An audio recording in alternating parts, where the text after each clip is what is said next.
Et nous allons à présent approfondir notre connaissance en matière d'environnement à l'occasion de la célébration de la Journée mondiale de l'environnement demain 5 juin 2012. Le ministre de tutelle Alpha Bokar Nafo a adressé un message à la nation. C'est là en vue d'une mobilisation massive pour mieux protéger notre environnement et être en phase avec le thème retenu cette année, l'économie verte. En faites-vous partie? Écoutons le ministre de l'Énergie, de l'Eau et de l'Environnement, Alpha Bokar Nafo. Chers compatriotes, la communauté internationale célèbre demain 5 juin 2012 la Journée mondiale de l'environnement. L'économie verte est une économie qui entraîne une amélioration du bien-être humain et de l'équité sociale tout en réduisant de manière significative les risques environnementaux et la pénurie des ressources. Cela se traduit donc par une réduction des émissions des gaz à effet de serre, une gestion durable des ressources naturelles et une participation inclusive de tous les acteurs. Ce dernier paramètre est celui qui nous interpelle davantage, puisqu'il fait appel au rôle de chacun d'entre nous dans la réalisation des objectifs de développement. La marche vers une économie verte est en cours au Mali, dans la mesure où l'examen de l'engagement politique du pays en matière de développement durable et de progrès dans sa mise en œuvre depuis le sommet de la Terre de Rio en 1992 permet de noter quelques faits majeurs.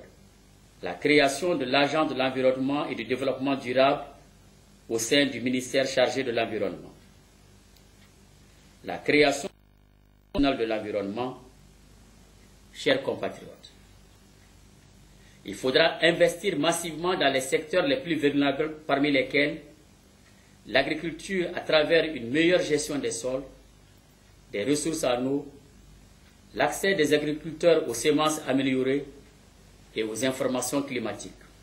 Les secteurs de transport, des mines, de la météorologie sont aussi concernés par l'économie verte, de même qu'une meilleure gestion des risques et des catastrophes et une diversification de l'économie sont également nécessaires pour s'adapter au changement climatique. En avant pour une économie verte, vive la Journée mondiale de l'environnement. Je vous remercie de votre aimable attention. Voilà, c'était là le message du ministre de l'Énergie, de l'Eau et de l'Environnement, Alpha Bokar Nafo, à l'occasion de la célébration de la Journée mondiale de l'environnement. Des propos recueillis par Djemba Moussa Konaté. À retenir également demain, mardi 5 juin 2012, que l'aéroport international de Bamako, Sénou, sera fermé au trafic pour raison de travaux. Les jours concernés sont mardi, mercredi et jeudi, et ce pendant un mois. Les travaux concernent l'aménagement de la piste d'atterrissage et annexes. Les aéroports des régions de Sikasso et autres sont conseillés pour les évacuations d'urgence. Fali Sissé, agent d'entité à l'Agence nationale de l'aviation civile, nous donne ici d'amples explications. Il est au micro de Agali Ag Aguissa. Bon, les fermetures que nous allons observer répondent à des besoins de travaux, parce qu'il y a un certain nombre de travaux qu'on va engager sur l'aéroport et qui vont nécessiter la non-disponibilité de la piste.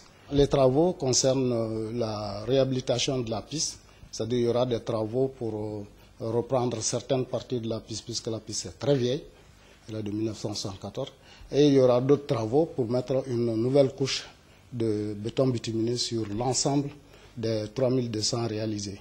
Pendant un mois, le mois de juin, jusqu'au début du mois de juillet, fin des travaux, l'aéroport sera fermé toutes les semaines pendant 3 jours, mardi, mercredi et jeudi. Ce calendrier permet quand même, avec les contraintes que nous avons au niveau du MCA et du MCC pour le financement, de faire les travaux en un mois et 8 jours. Nous avons choisi des jours où il y a moins de trafic. Ça, déjà, ça a atténué les conséquences. Et en plus, nous avons tenu compte du fait que nous avons encore d'autres aéroports disponibles qui sont à proximité de Bamako, Sikasso 400 km, Kay est à 600 km. Donc, c'est des aéroports qui peuvent recevoir toutes sortes de trafic en cas d'urgence.